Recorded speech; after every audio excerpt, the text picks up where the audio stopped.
Please be seated. Ladies and gentlemen, the Master Chief Petty Officer of the Coast Guard, Master Chief Rick Trent.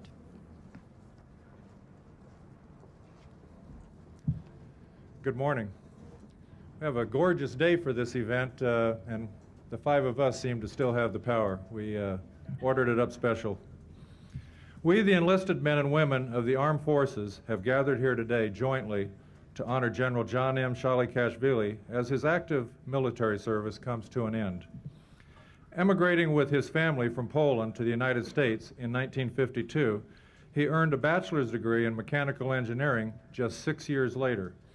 That same month of 1958, John Shalikashvili was naturalized as a U.S. citizen and also drafted into the United States Army. During the general's 40-year career, he has achieved a level of success that countless others will strive to duplicate. Starting as a private, he was commissioned a second lieutenant upon graduation from Officer Candidate School the following year. His rise to the top included a myriad of assignments in the United States, Europe, and Southeast Asia. Key among these were his selection to command Operation Provide Comfort and his service as NATO's Supreme Allied Commander Europe and Commander-in-Chief, United States European Command. He assumed his current duties as the 13th Chairman of the Joint Chiefs of Staff 4 years ago. His career has been marked by notable achievement that has been recognized in the form of personal decorations that include 3 Defense Distinguished Service Medals, the Distinguished Service Medal, 3 Legion of Merit Medals, the Bronze Star Medal with V device, 4 Meritorious Service Medals, the Air Medal, and numerous other recognition. General, we, the 5 senior non-commissioned officers of the Armed Forces of the United States, sincerely appreciate your leadership, commitment, and years of dedicated service to this nation. In planning this Joint Service Enlisted tribute, we especially wanted to call attention to the care, concern, and appreciation you have always shown for your enlisted members. My colleague, Chief Master Sergeant of the Air Force Eric Benken, worked with you in Europe during your assignment as Supreme Allied Commander. He remembers the way you embraced enlisted members of all nations and your very deep concern for the welfare of your soldiers, sailors, and airmen serving in NATO. Chief Benken also noted the credit you always give to Sergeant Grice for helping you and teaching you during your assignment as a young platoon commander. I have also read and heard many speeches you have given. You encourage your young officers to seek out their Sergeant Grices. You constantly remind them how very much they can learn from the non-commissioned officers. You encourage other leaders to embrace your philosophy of placing the welfare of their people above their own. No matter where the enlisted members of the armed forces are serving, you take the time to travel into the field and visit with them just as you did when you went on board the USS Constellation earlier this year. Another of my colleagues, Master Chief Petty Officer of the Navy, John Hagan, who deeply regrets that he couldn't be here today, General, told me about your comments to his sailors. He mentioned the way you praised them for their accomplishments and thanked them for their service. He also said you closed your comments by telling his sailors you couldn't be prouder of any of them. General, you have traveled over 100,000 miles during the past year alone, and we know you show this same concern, caring, and love for your enlisted men and women wherever you encounter them, because it's genuine. We also know your many meetings with the five of us are driven by your concern for the morale and welfare of soldiers, sailors, Marines, airmen, and Coast Guardsmen. During those private meetings, that is what you always want to talk to us about. As a final sign of the respect the enlisted force has for you, General, I'd like to note that some of the former senior NCOs that served with you while you were the chairman of the Joint Chiefs are in attendance this morning. Former Sergeant Major of the Army Richard Kidd, and also former Chief Master Sergeant of the Air Force Dave Campanelli. Samuel Johnson once observed, "Don't think of retiring from the world until the world will be sorry to see you retire." Well, the world, at least ours as enlisted members of the armed forces, is sorry to see you retire, General. And to borrow your phrase, we couldn't be prouder. Our very best wishes to you and Joan as you move into the next phase of your lives in Washington State.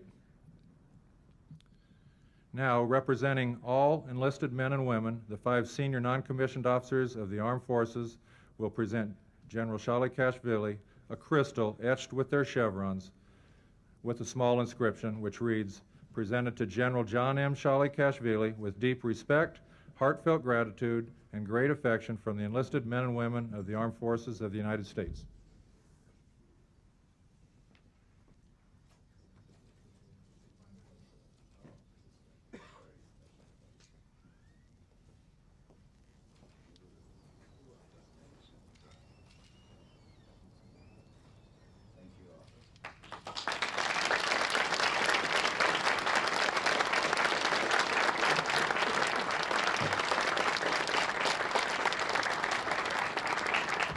Ladies and gentlemen, the Chairman of the Joint Chiefs of Staff, General John M. Shalikashvili. Thank you.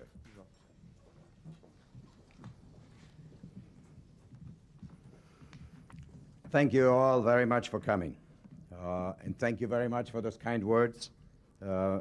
Master Chief Trent, Chief Master Sergeant Benkin, Sergeant Major Lee, Sergeant Major McKinney, Master Chief Dreer, and to all of you, as I just said, thank you very much for coming on this very beautiful day. You know, several weeks ago, I was at a convention of the American Legion, and I told them that I had just been up in Washington State, where I intend to retire soon, on leave, and getting ready to set up my retirement home.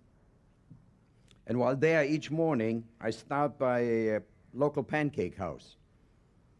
And after a day or two, I noticed a small group sitting nearby who seemed to be noticing me.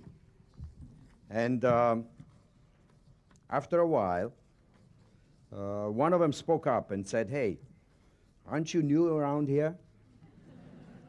"Yep," I replied. And he turned to his buddies and said, "See, I told you." "I bet you're in a service, aren't you?" he asked. When I nodded, he smiled at his friends and said, "See, I told you so." Finally, he asked, "What rank are you?" I told him that if I told him, he wouldn't believe me. And then, triumphantly, he turned to his buddies and said, "See, I knew it all along. I told you he was a sergeant major." Now, what a great compliment. And what a great indication of what the average American citizen thinks of the American NCO. Any non-commissioned officer is, to us officers, someone to look up to. And any officer worth his salt would be touched by a ceremony like this one here that you're putting on for me, and I thank you for that. And seeing all of you out here reminds me of why I thought I might want to try to become a leader myself. From the very first days in uniform at Fort Leonard Wood, Missouri, I looked up to NCOs, and very early in the game, I decided that I too wanted to be like an NCO. Now, that doesn't mean that all has been smooth sailing and that there haven't been any bumps in the road on the way to becoming a leader.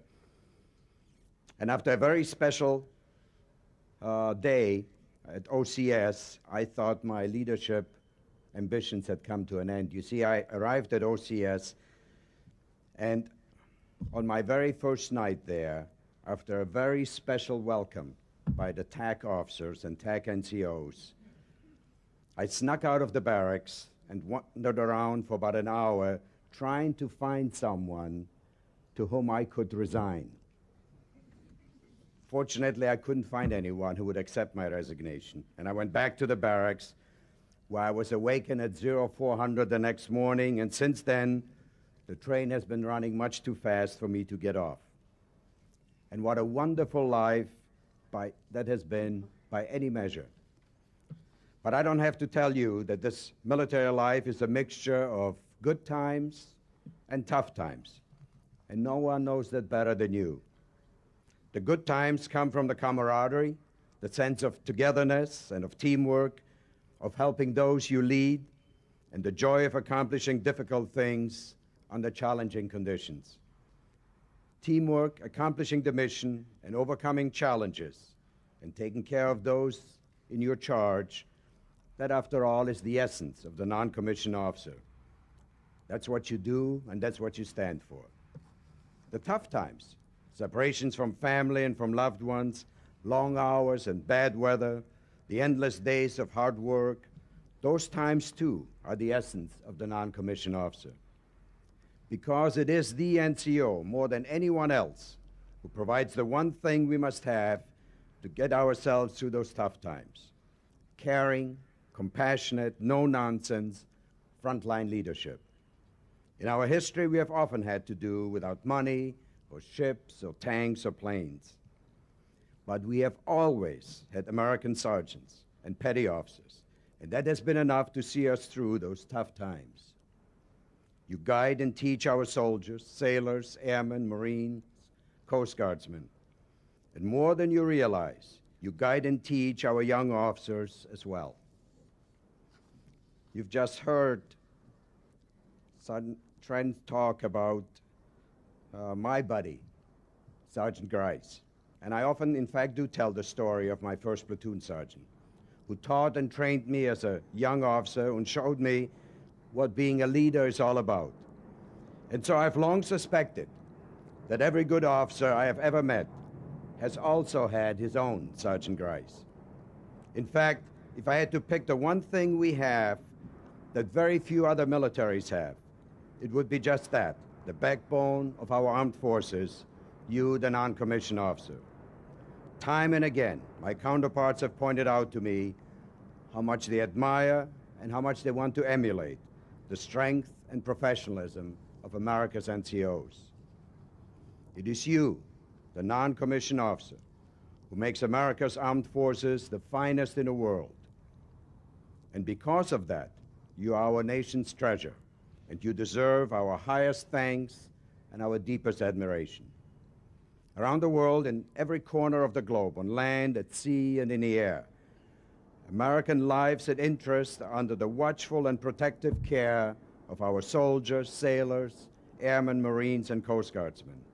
And they, in turn, are under the watchful and protective care of you, the non-commissioned officer. What an awesome responsibility, but what a great privilege. Because it is you, the Americans, the American NCO, that America entrusts its greatest treasure, its sons and its daughters, trusting you to teach them and to guide them and to lead them as if they were your own, and indeed they are. For more than 200 years, you have done just that. And because you have, we are today the finest military in the world. In the next century, our armed forces will change in ways we cannot even imagine today. But your mission to take care of your people and to be our standard bearers in peacetime and on the battlefield. That will never change. In a few short days, I will reach the end of my trail and I will hang up my soldier's uniform. And when I'm sitting in that little pancake house over a cup of good civilian coffee, thinking about my life in the service, I will have a basket full to be thankful for. And my memories will always come back to the field, to soldiers, and my Sergeant Grice, to the values he taught me and the course that he set for me. So let me just conclude by thanking you for what you do and thanking you for who you are. And now and always you will be to me the backbone of the greatest armed forces in the world, bar none. Thank you very much. God bless you, and thank you for coming.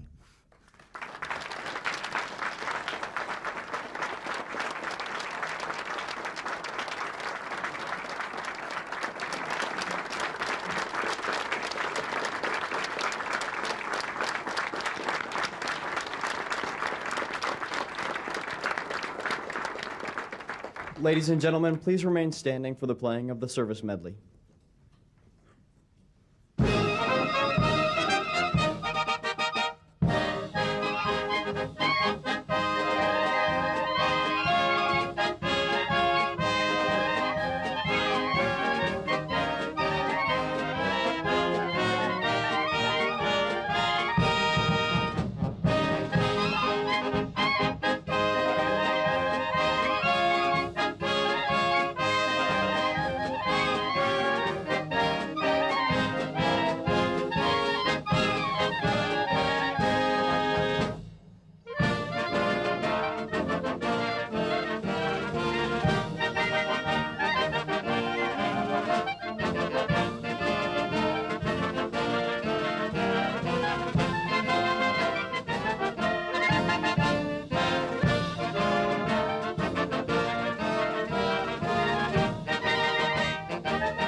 Ladies and gentlemen, this concludes today's ceremony. You are cordially invited to join the receiving line and the reception to your left. Thank you, and enjoy your day.